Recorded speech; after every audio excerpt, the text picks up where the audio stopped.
Okay. Can you hear me?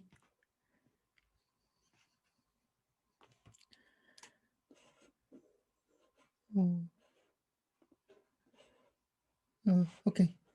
So actually, due to COVID-19, my office and the classroom building is closed now.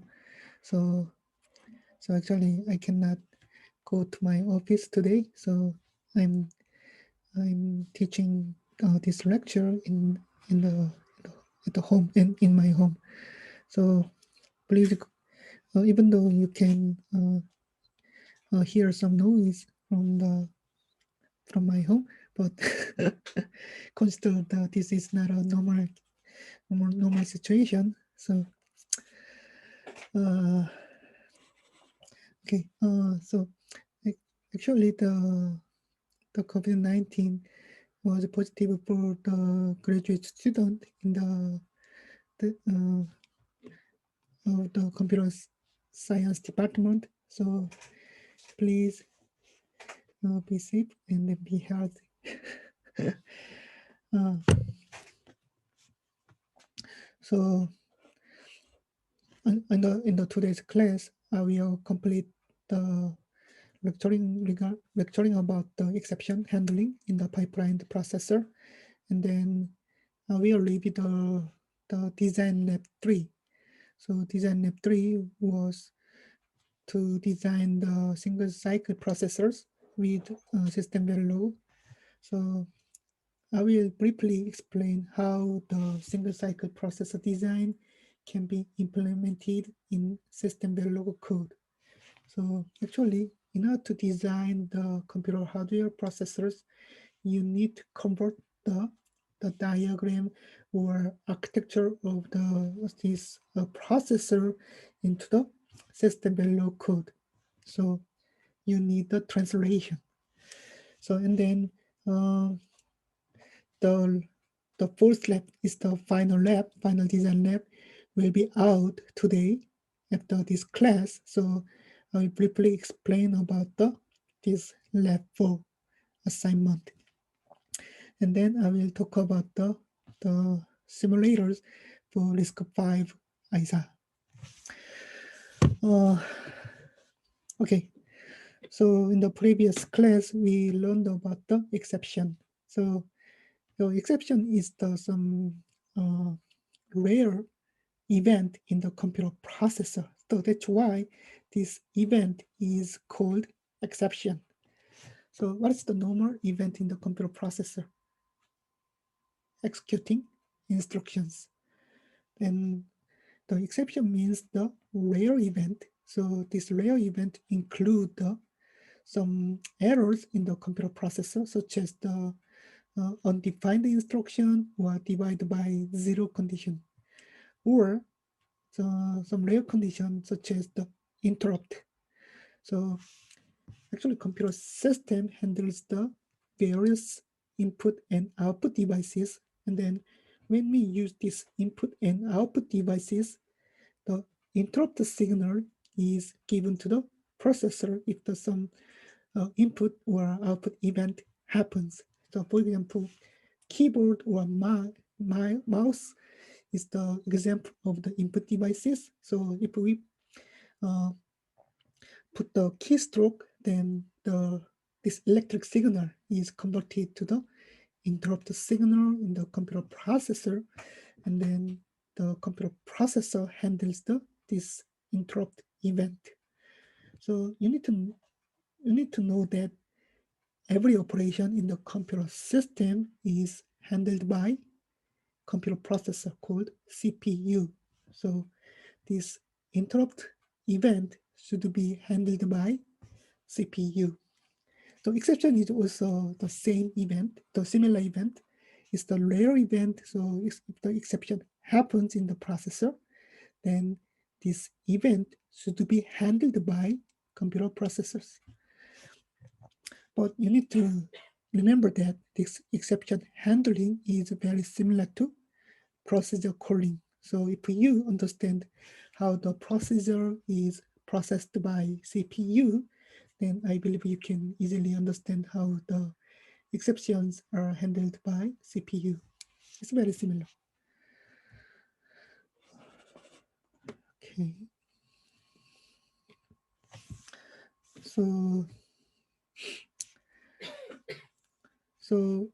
for handling the procedure calling, so you need to remember so how the CPU handles this procedure call. The first, the CPU, actually the code, the instruction code store the return PC, the return location of the code, and then jump to the program counter of the target procedure. And then if the execution of this target procedure is complete, then the PC is restored by the stored PC, the previous, actually some original point, and then the original code is executed in the processor. So, and then that is the same to the exception handling. So we need to store the current PC location in the CPU. Why it doesn't work? So PC is stored in the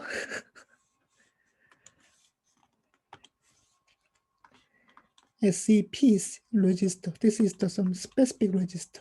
So actually in the pipeline processor or single cycle processor architecture, we learned about the general purpose register code, and then this general purpose register is the something like X0 to X31, and then this register's data is stored in the register file.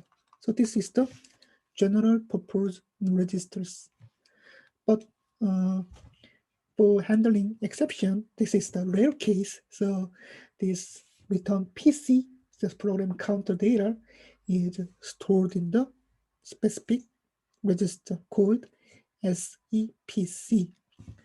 Also, the computer processor need to know why exception happens in the processors. So that is some cause of the exceptions. So this cause of exception is also stored in some specific special register called the as cause, the supervisor exception cause register.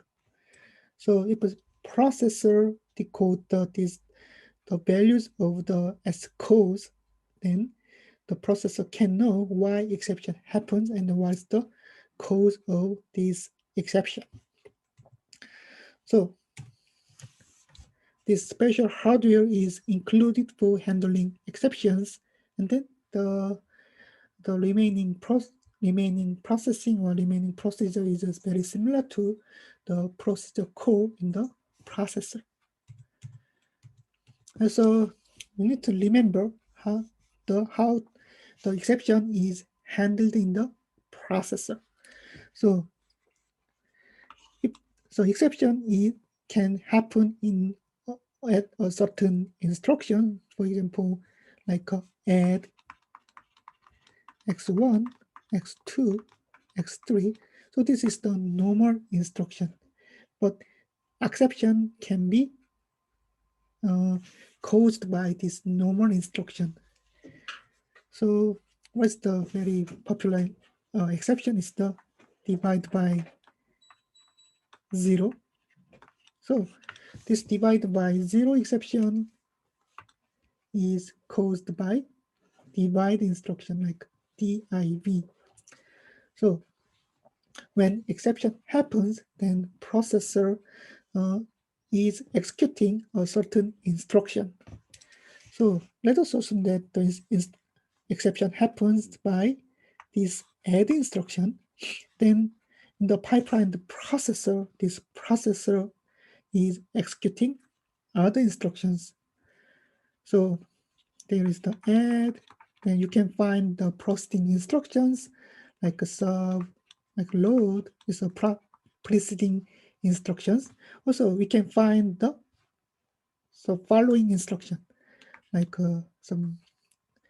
the next instructions like some mul and store SD. So the exception is caused by this instruction. Then how the processor handles the exception. So we learned that the return address, return program counter is stored in the SCPCE. Also, the cause of exception is stored in the S cause. Okay, so PC is stored. And how about these instruction? These computer processor need to complete the preceding instructions. So former instructions of this instruction that cause the exception. Then how about this following instruction? So exception means that some error happens in the processor. So if error happens, then the following instruction may receive the wrong data or incorrect data. So if following instructions receive the incorrect data, then these following instructions will generate the also incorrect result. That is, so we need to avoid this situation. So if exception happens, following instructions should be cancelled. So you need to remember this. So this is the how processor handles exceptions. So you need to remember. So processor complete the former instructions, and then for the corresponding instruction, the processor stores the with program counter and then causes of exceptions in the special registers.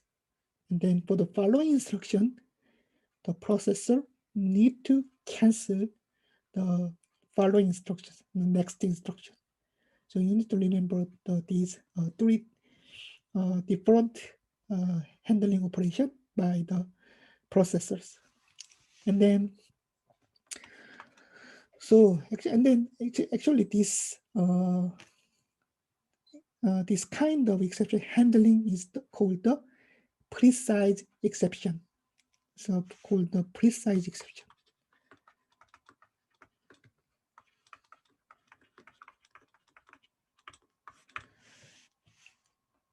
And then you may expect some another different kind of exception, like exception handling. It's the imprecise exception. So precise exception means that the computer processor can notify the exact location of instruction that caused the exception.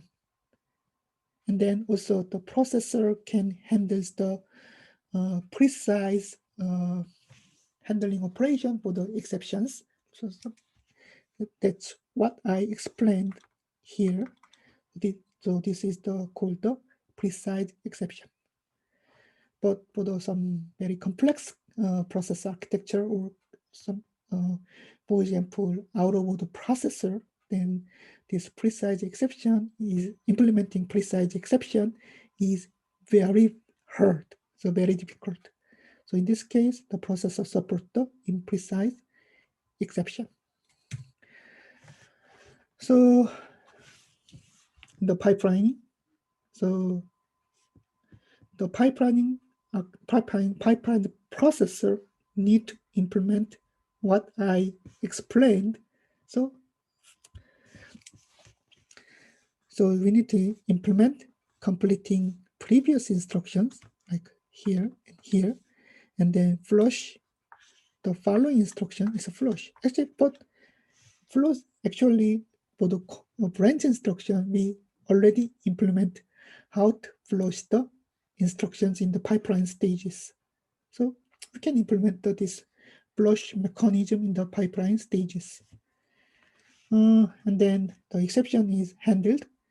So, and then exception happens, the processor, that's the new code, and this code is called the exception handler. So exception handler is very similar to the special function or special procedure. So that is just a group of instructions, and then this instruction is also pointed by specific program counter. So when the exception handler is called by processor, then we can just exchange the current PC to the program counter for this exception handler. That's it. So I explained that the exception handling is very similar to procedure call. So if you know how the procedure call is handled by processor, then so you can understand how these exceptions are handled by processors. So this exception handling can be implemented in the pipeline processor like this. Okay, we already explained. And then also I explain how the precise exception is handled by the computer processor. Also, this is the example of the exception and the exception handler code. So this is the program counter of normal code. And then let us assume that exception happens at instruction program counter for C, this add instruction. And then this is the program counter of exception handler. So this exception handler is composed of two store instructions. So this is some specific code. So do not try to understand this exception handler code. So this is just an example code.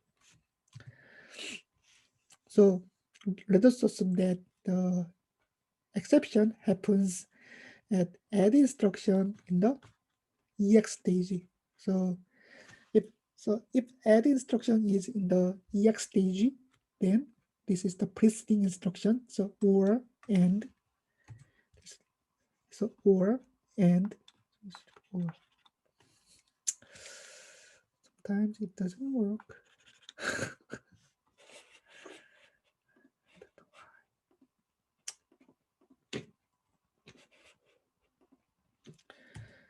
Okay, so or is in the memory stage, and then and is in the write back stage. Add is in the EX and ID instruction fetch. So we know that the computer processor need to complete the or and instructions, and then these sub and load instructions should be flushed. And then for this add instruction, the program counter of add instruction is stored in the SCPs, and then also the code of exception is stored in the SCOSE register. So you can find this 4C. This 4C is the program counter of this add instruction. So you can find this 4C is stored in the SCPs register.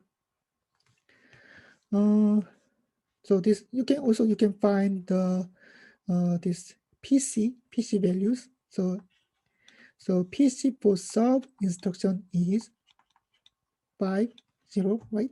It's a 50, and then PC for this load instruction is 54, and then you can. This is the PC 58 is the PC of the very next instruction of this load instruction.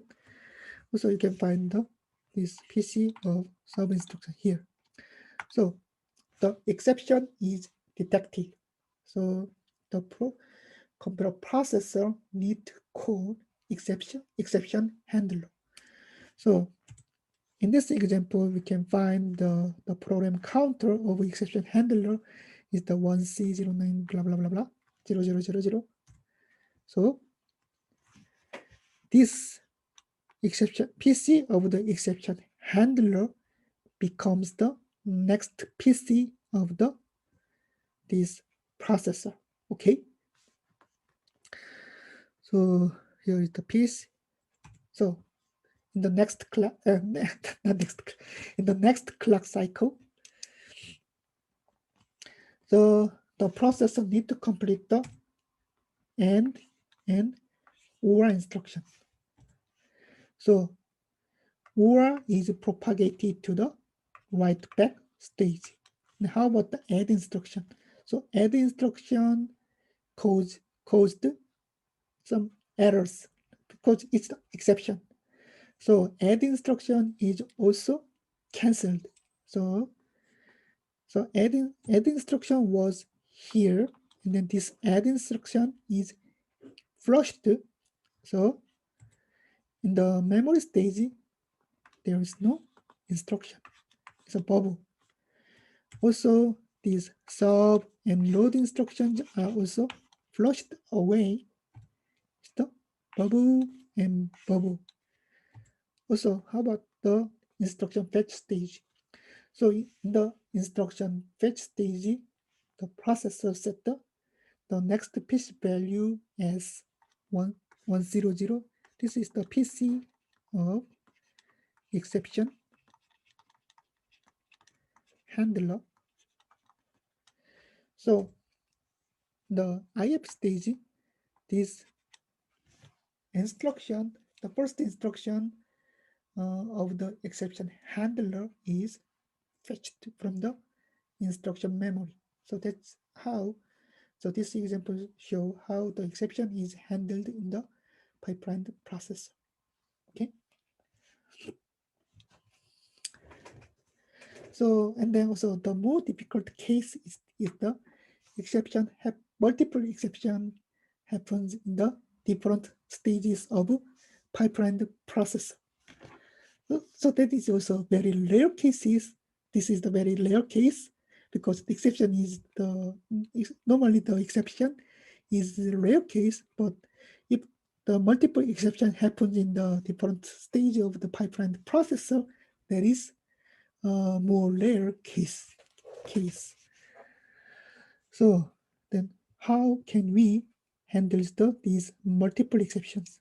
So we can follow the exception handling rule we learned in this class, today's class. So for example, instruction fetch, instruction decode.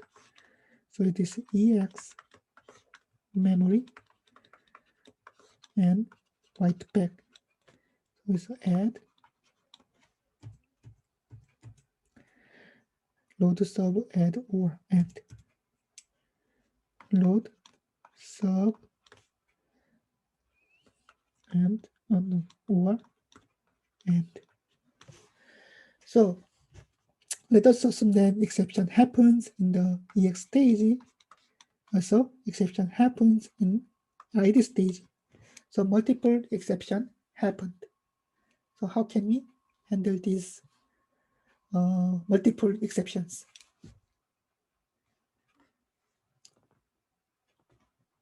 So we need to know what is the preceding instruction when multiple exception happens. So in the program code, the add is the formal instruction of this sub instruction.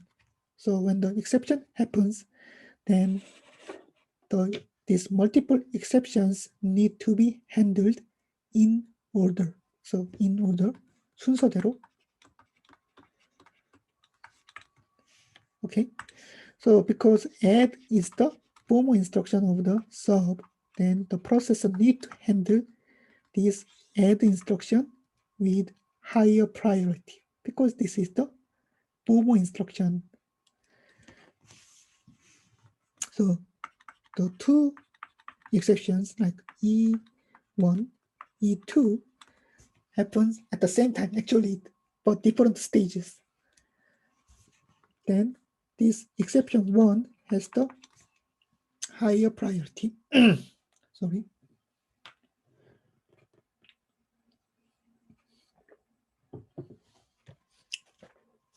Then what will happen? The same exception handling process we learned will be executed in the pipeline processor. So how?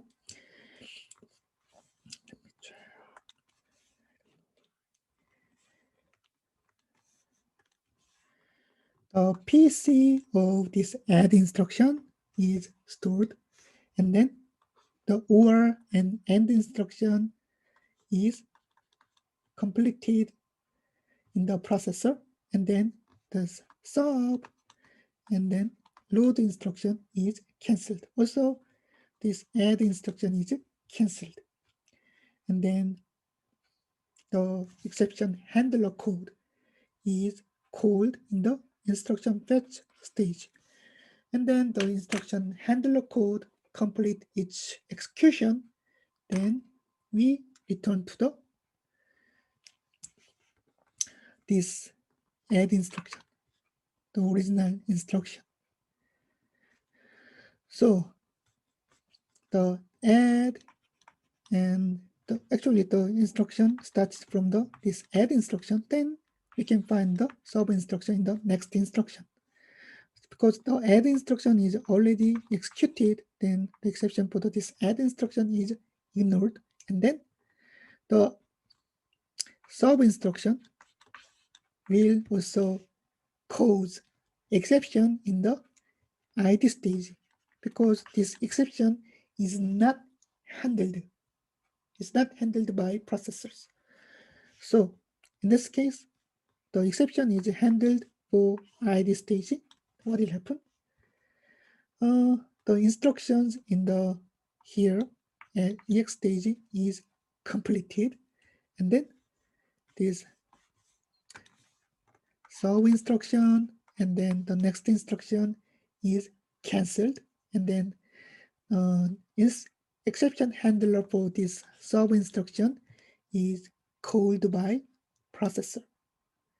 Okay, so that means even though the exception happens at the same time, but the computer processor knows the order of exceptions, also order of the instruction. So the computer processor handles the exception in order. That is the precise exceptions. But in the complex pipeline processor, like out-of-board processor, is very complex and then very complicated, and then the execution order of the instruction is out of order. That means the order of instruction is shuffled. But this out-of-order processor is applied for the high-performance computer processors, such as the laptop or desktop computer systems. So actually, this out-of-order processing is essential for the high performance. But this out-of-order process, because the order of executing instruction is shuffled in the processors, then we can this type of processor is very hard, is very difficult to support the precise exception. So in this case, the exception handling is can be supported by software or operating system. So and then this type of processor just report the cause of exceptions. Okay, so this type of exception is called the imprecise exceptions. So sometimes the processor cannot support the precise exception because this structure of the architecture of processor is very complex, it's complicated. So this type of processor support the imprecise exception. Okay, so now we are done for the pipeline architecture. Okay, and then in the next class, we will jump to the chapter 5, the memory systems in the computer processor. Okay, and then as I promised, I will explain. I will leave the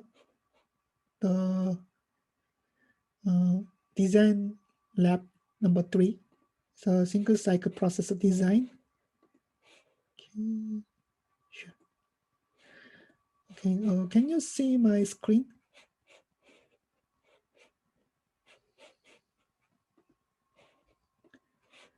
Okay, thank you.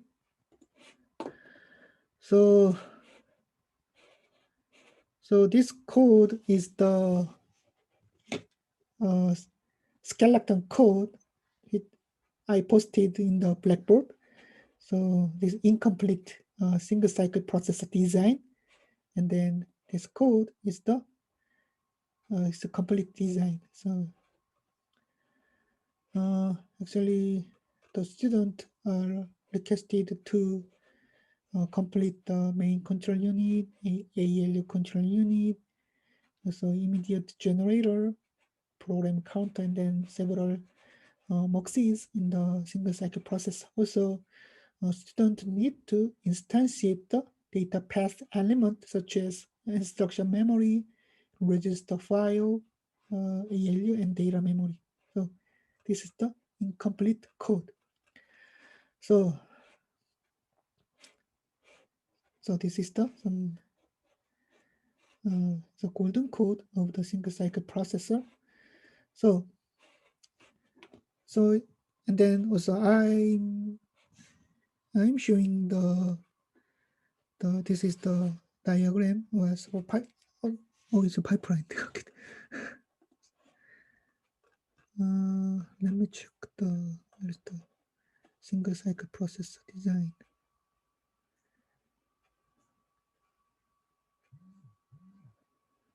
Okay, here data path with control here.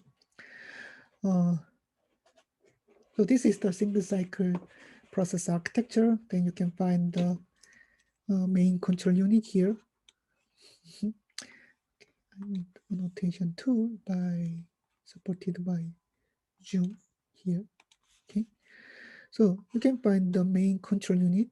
Then this main control unit generate the control signals here, and then as you can see, this main control unit received the instruction from pin number 6 to pin number 0, 6 down to 0.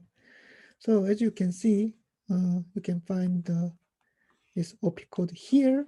So in the main control unit, so this main control unit received this OP code. So OP code is just the inst 6 down to 0, and then based on the OP code, these control signals are generated. Okay, so branch is, if OP code is like this, then branch becomes 1. Otherwise, branch signal becomes 0. So if you are familiar with the C, then I believe you can easily understand this question mark operation. So this means that I don't know how to. So if OP code equal 0110011, then branch becomes 1. Otherwise, branch becomes 0. Okay. You can find another. Also, we can generate another other control signals based on the OP code like this. Okay. Also, we can generate the ALU OP signal here. So, like if a branch is 1, the branch for the branch instruction, ALU OP, the 0 bit becomes the 1. So this is actually equivalent the branch. So ALU OP 1. If that is the R type instruction, that means the OP code is 1100 or 0110011. Okay. So this is the system value code of the main control unit. It's a simple, right? Okay, right. Okay.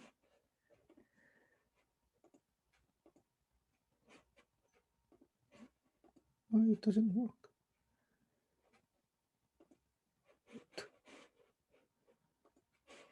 Clear. Okay. And then how about the ALU control unit? ALU control unit, so ALU control unit just received the ALU OP signal from main control unit, and then receive this funct7 and then funct3 from the instruction. So if we see the, let me see the, so if you see this code, you can find the funct7 is here, and then function 3 code field is here. Okay.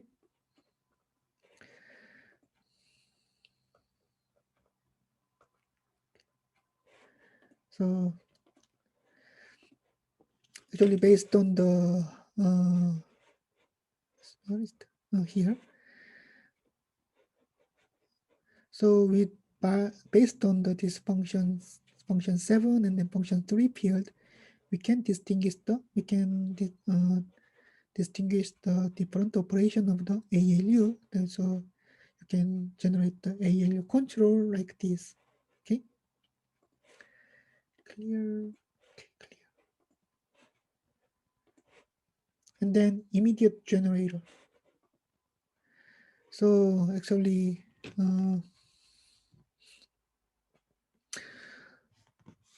so in the immediate generator, we need,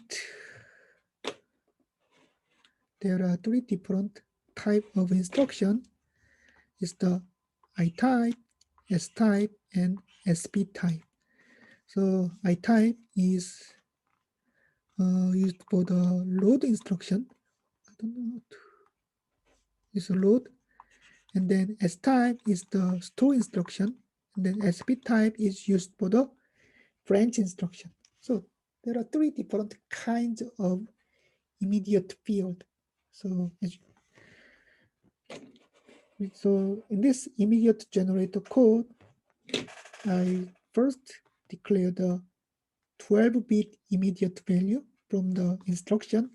But as you can see, this 12-bit immediate value comes from the different location of instruction, right? So it's a branch. This is the SB type. So you can find the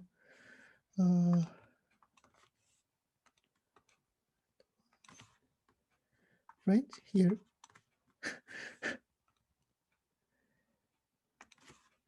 Here. Okay, you can find the memory read means that memory read control signal becomes 1 for the load instruction. So I use this memory read control signal for different immediate field. Also, if not the other case, then we can, this is the S type. So for the S type, so the immediate, the 12-bit immediate value is determined like this.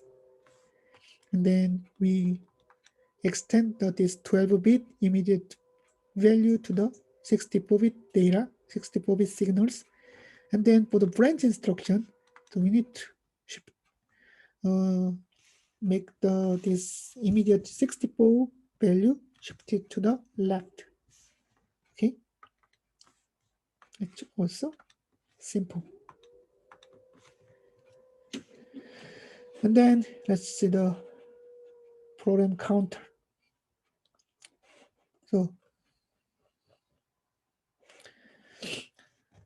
So this is the program counter code. So in this single cycle processor structure, what the diagram. So this program counter implement the which part? This part. Right.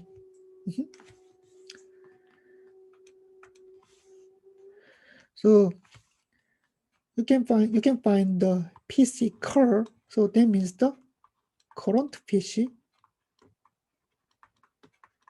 current program count value. So in the in this slide. So how can you find here? So this is the PC curve. That means current PC, right? Understand? So if this PC current is given to the instruction memory, the instruction memory generate the instruction. So read the instruction from the memory, and then this instruction becomes the output of the instruction memory. So this signal is the PC curve, right? So that means this is also PC current, so current PC. Then what is the PC next here? So PC next is the next program counter. So obviously this signal is the PC next. Understand? You may think that, oh, there is no reset or clock signal in this figure, but this is the single cycle processor. So the program counter, so the program counter value changes at every rising edge of the clock. So this PC is the register, and then this PC register receives the clock signal. So it's a synchronized by the clock signal. So this code implement this PC register. So if the reset B signal is 0, then current PC becomes the 0. So that is the reset state. And then this reset state is similar to when you push the reset button in the computer system, your computer system. So reset. So reset signal initialize the this computer system. So and then also this reset initialize the every signal in the the system design or computer processor. Okay. So for the initial state, the PC current PC becomes the 0, and then otherwise the current PC is updated by PC next. So next PC value, right? So this is the PC next, updated by the next PC value. So that means in the next clock, the processor received the program counter value is changed to the next PC value. That means the next instruction, and then this processor reads the instruction from the instruction map, read the next instruction from in the instruction memory. So understand?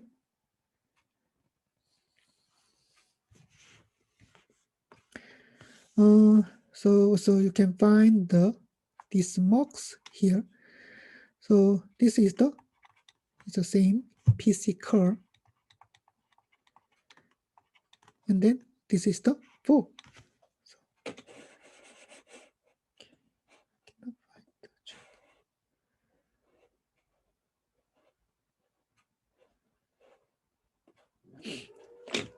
이 딜레이를 준 거는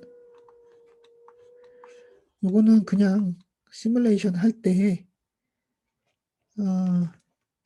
보기 좋으라고 한 겁니다. 딜레이를 안 줘도 돼요.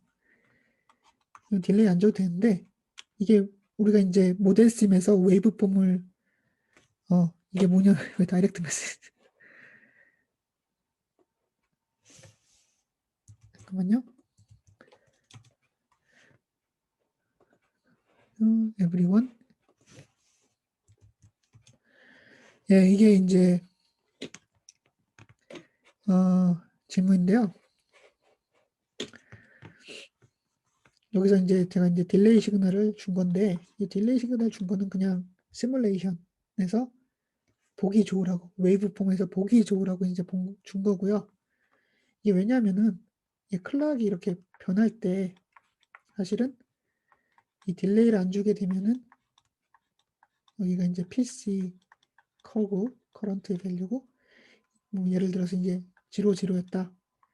그럼 바로 요 라이징 엣지에서 요 이제 시뮬레이션 웨이브폼 상에서는 바로 넥스트 요 PC 밸류로 변하게 됩니다. 그럼 이제 사실 이거는 베릴로그 자체는 이게 요 클락의 바로 다음에 클락 라이징 엣지에 바로 다음에 변한다는 걸 알고 있어요. because it's the 델타 딜레이. 그러니까는 눈에 보이지는 않지만 아주 작은 딜레이예요. 그런데 사람이 이게 보기에는 이게 클락 시그널이 먼저인지 요 PC 밸류가 먼저인지 사실 알 수가 없잖아요. 왜냐면 바로 동일한 타이밍에서 변하기 때문에. 그래서 이게 조금만 딜레이가 이렇게 있으면은 요 신호는 요 클락이 먼저 변하고 이 신호가 나오는구나. 이거를 이제 쉽게 알 수가 있기 때문에 그냥 보기 좋으라고 요 딜레이 신호를 넣어주는 거예요. 요 딜레이는 이게 진짜로 구현되는 거 아니고요. 그냥 역시나 웨이브 폼에서 보기 좋으라고 그렇게 넣어준 겁니다. 예.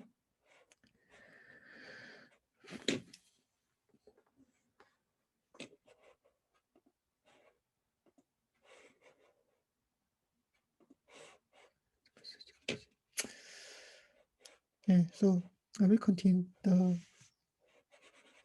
explanation. So okay, here. So this is the PC curve signal, is the current PC, and then as you can see, here is the adder, and then this add generate the PC curve plus 4. So this is the output signal. So for this output of the adder, so I declare the PC next underbar plus 4. So this is the this is the current PC plus 4. So if you see that this code is assigned PC next plus 4 equal PC call plus 4. So this is this part. Okay, understand? And then how about the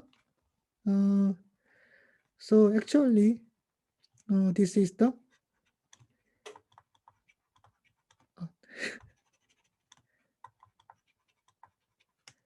64-bit immediate value, and then this immediate value is left shifted by 1. So here, so actually this is the here, this part is the 64 underbar branch. Okay,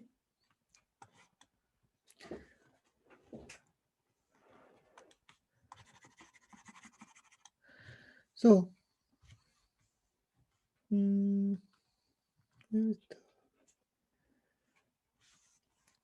so here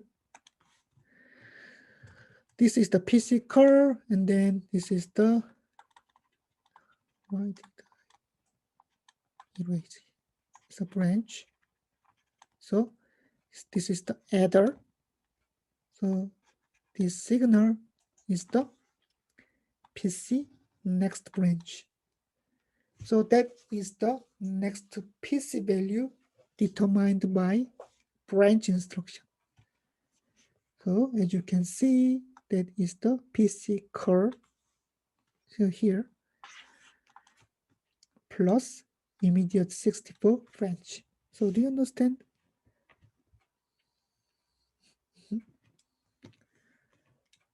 Clear. And then so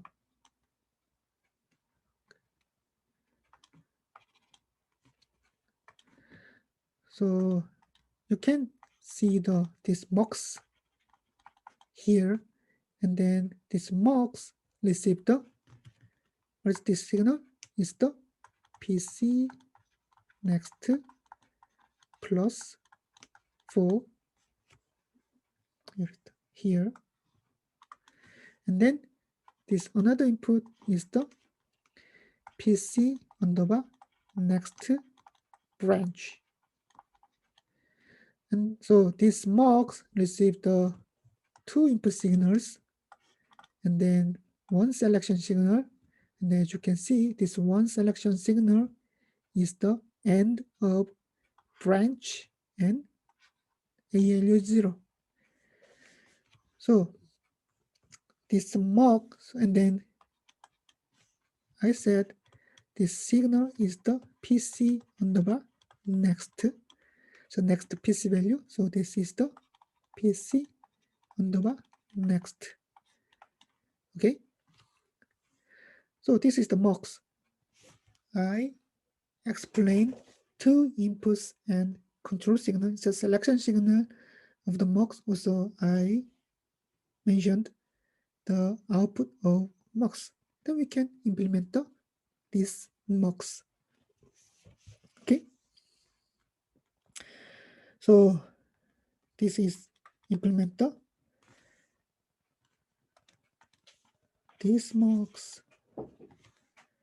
So as you can see,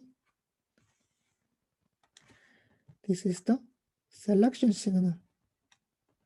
So this is AND, so branch, so control signal, and ALU 0 equal 1, then PC next branch is selected. So this is very similar to the C code. So this signal is selected, right?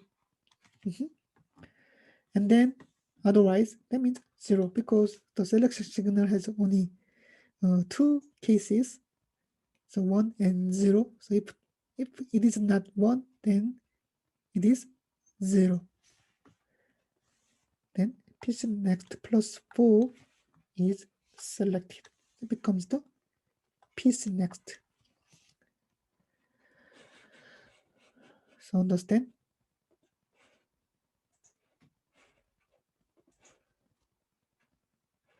And then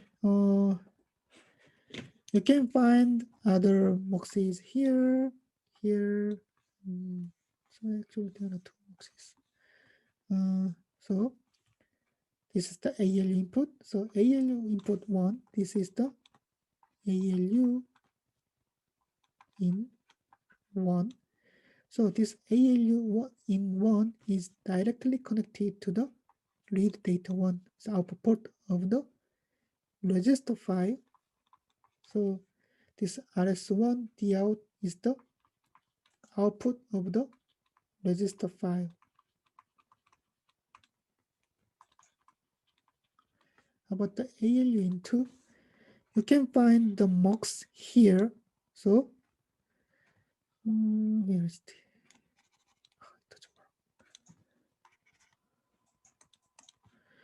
So this is the ALU in 2, and then based on the selection signal, so ALU source, so this ALU in 2 received the immediate 64-bit immediate value or output of a register file. So this is the mux. So some student post the question about how to implement the mux in the Verilog code. So we can implement the mux module, and then also we can instantiate this mux module in our design. But I said that is somewhat cumbersome. So instead of instantiating the mux design, we can simply implement the mux like this. Okay. If selection signal is 1, then this signal is selected. If not, this signal is selected. So very simple. So we don't need to instantiate the MOX design. Okay, so and then finally this MOX is implemented here. So you can find the selection signal here, and then this MOX receives the two input from the read data from data memory and then ALU result. So based on this control signal, this RDD is the write data. This RDD becomes the DMEM, DOut, or ALU result. Okay. So and then this is the instruction memory address. So I said that the instruction size is the 32-bit. So actually the program counter is the multiple of 4. That means the program counter increased like 0, 4, 8. So multiple of 4. So that means the last, this instruction memory does not require last 2-bit, the LSB 2-bit of the PC value. So that's why instruction memory receive the is the so it's a bin number 2, like a 2, 1, 0 is a bin number. So this bin numbers 0 and 1 is the cancelled, is a throw away, and then this received from the bin number 2. Okay. Also, this is the RS1, RS2 ID. We can this register file receive these values from the instruction, and then how the data memory receive the ALU result from the for the address, and then this ALU result calculate the address of the load or store instruction, and then it's the offset plus base address. So this base address is stored in the register file like x1, x2, blah blah blah, and that's it.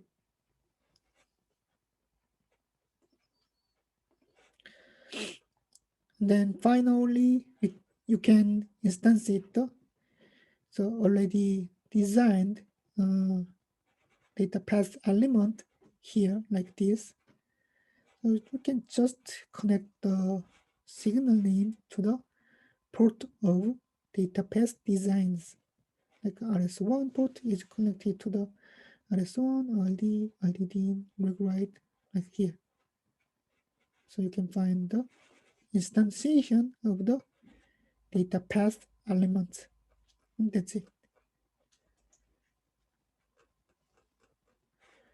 So it's some example of the hardware design. So in the hardware design, you need to translate. So I said it's translate. So you need to translate this some block diagram or architecture into the system Verilog code.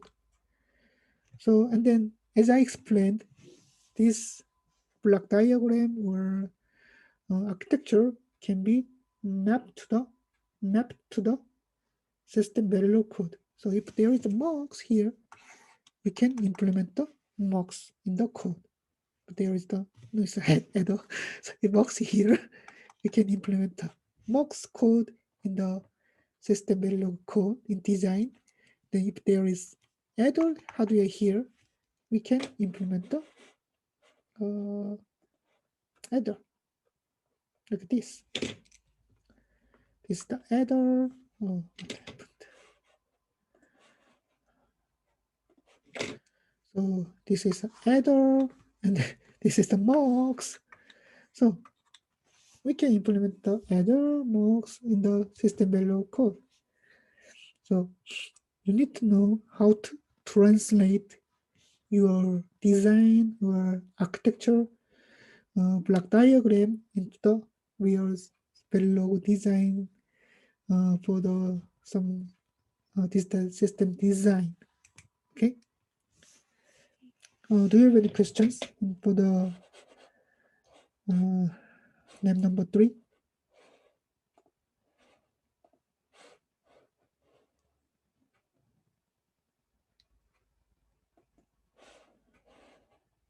Okay, no question. So I believe everyone understand how to design the single cycle processor. And then the next lab assignment is to design pipeline the processor like this. So in the previous lab's assignment, we designed this single cycle processor. And then this is the 5-stage pipeline processor. Also, we learned why the hazard detection unit and then data forwarding unit is required in the pipeline processor. So I believe everyone understand how to design this single cycle processor. And then this is the 5-stage pipeline processor. So as you can see, we can implement the pipeline register, and then this the flows of the control signals, hazard detection unit, and then the control signals from the hazard detection unit, and then forwarding unit. And that's it. It's simple.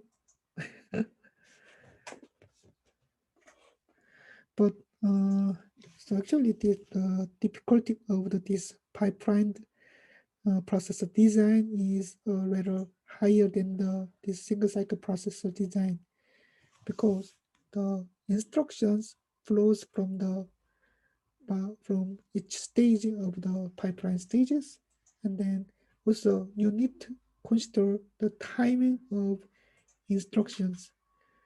So for example, the instruction data flows from instruction fetch to the write back stages, and then the corresponding control signals also go along with these instructions through the pipeline stages.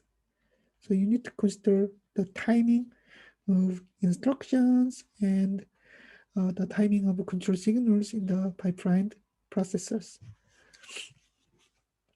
So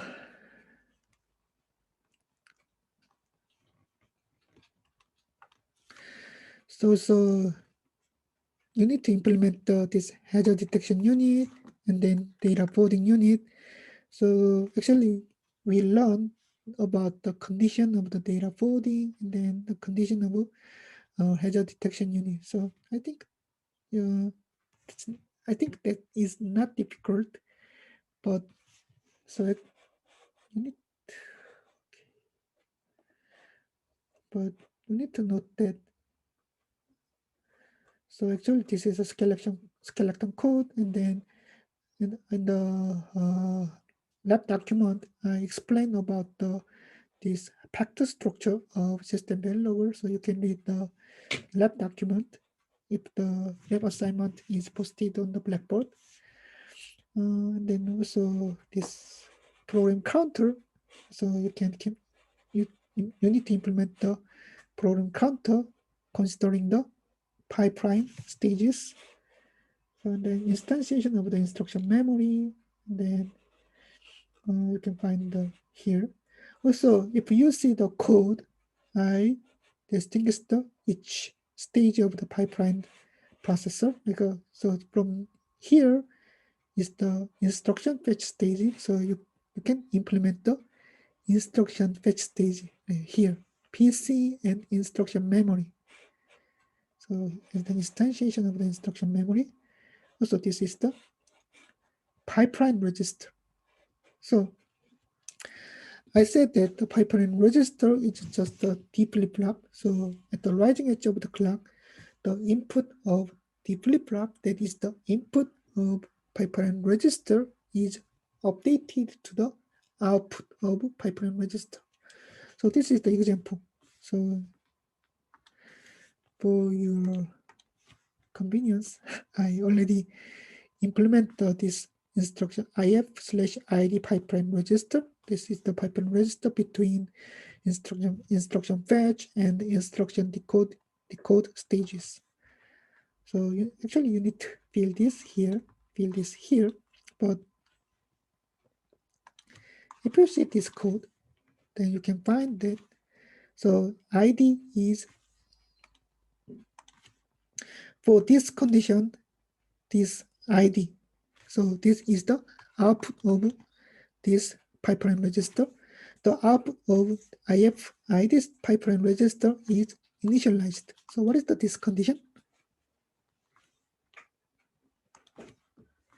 This is not reset state. So for the reset, every output of pipeline register becomes 0. But this is not reset state. What is this case actually?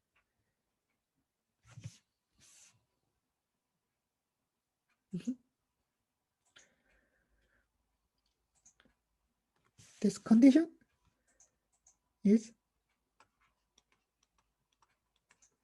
flush. So pipeline register is flushed. So when this pipeline register is flushed,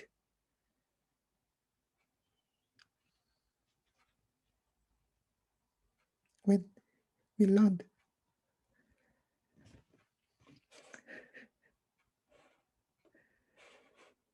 대답 안 하네요. 언제 인스트럭션 패치 파이프라인 인스트럭션 패치 스테이지가 플러시드 되죠? 플러시 되죠?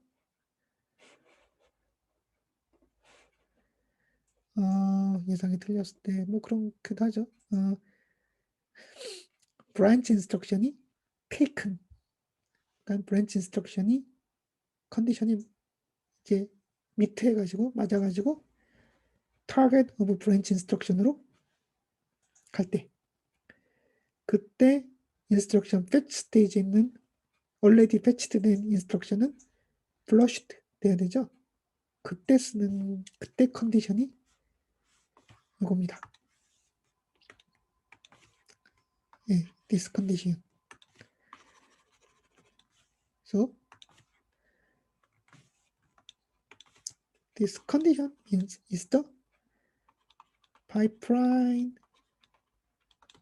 is flushed. Okay. So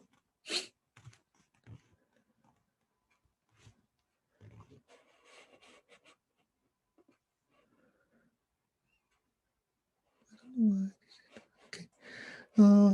So this is the kind of control hazard. So that means the branch is taken, then we need to flush the instruction in the instruction fetch stage. So this control signal is generated from hazard detection unit. Okay. So you can find the if underbar flush. That means the instruction fetch stage is flushed. Also, you can find the if underbar store. So that means it's the instruction fetch stage is stalled. So stall means that the instruction remains in its stage even at the next cycle. The pipeline does not go to the next stage. So this pipeline is stalled. So also you need to complete this pipeline. So based on this condition, this id.pc, this is the program counter in the id stage, and then also id.inst is the actually this signal, this inst. So what is different from the single cycle processor? So in the single cycle processor, we directly use the inst. This inst signal, and then this inst signal is generated from the actually instruction memory. But what is difference? What is different? So actually the output of the instruction memory is this signal. This is the inst. But this signal, actually this signal is called the instruction in this figure, but this is the output of IFID pipeline register. And then this signal is actually ID.inst. So that means this is the inst signal in the ID stage. So this structure is very similar to the structure of C or C++. And then I already declared the packed structure of the system Verilog here. So you can find the type diff here. So this structure has the member variables like PC and inst. So id.inst means that is the inst signal in the id stage. Okay.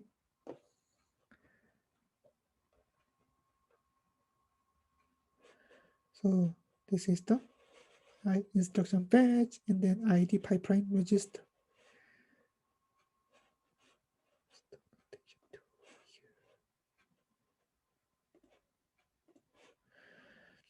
And then you can find the instruction decoder staging as an ID stage here, and then you can find the hardware units in the ID stage here. So here's the ID stage. So you can find some hardware units in these stages. Okay. So as you can see, you can find the control unit here. So you need to complete the control unit, but this code will be same. That's very similar to the single cycle control unit of the single cycle processor, because the control unit generates the control signals based on the OP code here. So immediate generate is here. So immediate generate, it's not appear. It does not appear in this diagram, but I know you know. We know the immediate generator is in the ID stage. Okay. Okay, here, and then most important thing is the hazard detection unit. So it's very important in the critical in the pipeline design.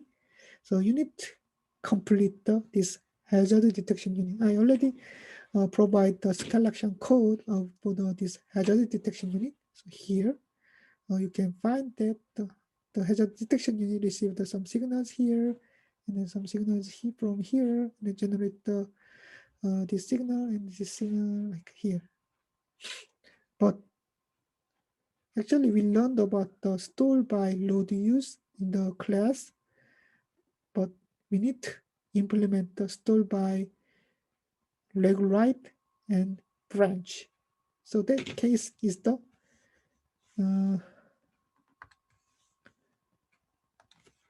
like this case, add x1, x2, x3, and then PQ receive the x1, x5 target.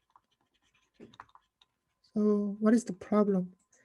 This branch instruction received the result from add instruction. The problem is that the branch instruction compares the output of this register file directly in the ID stage. So branch instruction is out of data forwarding path. Data forwarding path is here. So branch instruction cannot utilize the data forwarding unit, data forwarding path in the pipeline processor. That's the problem.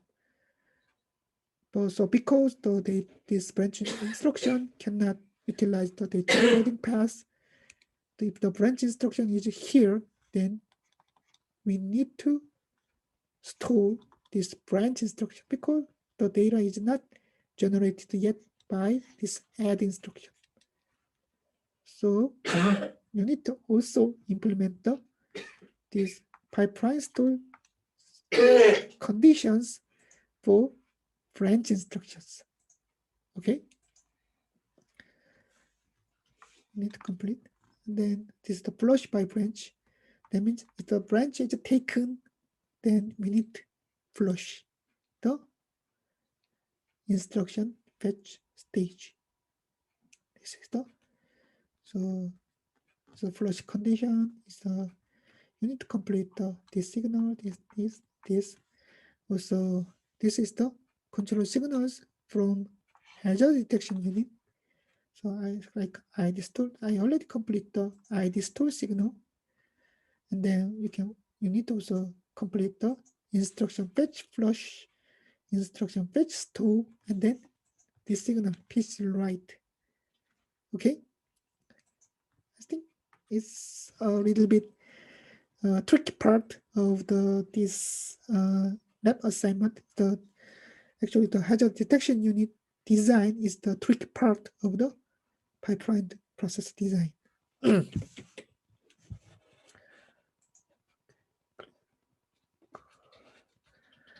And then also you can find the register file in the ID stage.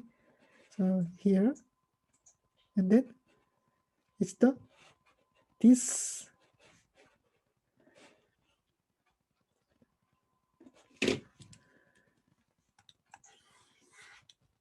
pipeline register file. So you need to implement also this pipeline register file, and then this is the selection code of the ID and ID/EX pipeline register. So I already made this packed structure of pipeline register for ID/EX. So I hope you can easily complete this pipeline register design. And then execution stage, you can find the ALU and then boarding mocks and then boarding unit here, control unit here, and then boarding unit is here. We learned about the boarding conditions in the previous classes, like this here. So this is the boarding conditions. So based on this condition, you can complete the boarding boxes, and then this is the boarding unit. So boarding unit generate this selection signal, and then this selection signal. Okay, you can implement the boarding unit based on this information. Okay, and then ALU is also in the EX stage, in the pipeline register, and then memory stage. Memory stage is a simple because there is only one data path element in the memory stage here, and then write back stage is the simplest part. In the write back stage, the final result is written back to the register file. So you can complete the write back stage. Okay, so we are a little bit late. So I will stop here. So do you have any questions?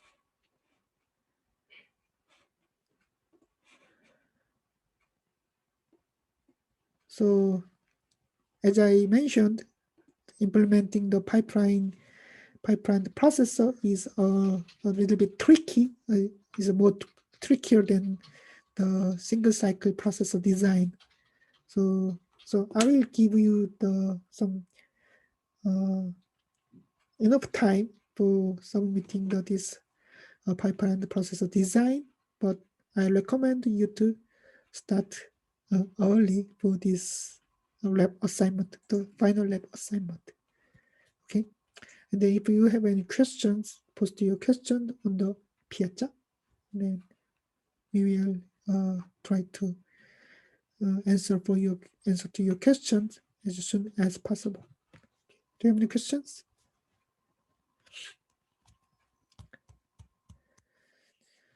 Okay, thank you for listening, and then see you in the next class. And then I hope I can teach in the office for the next class. Okay, see you later.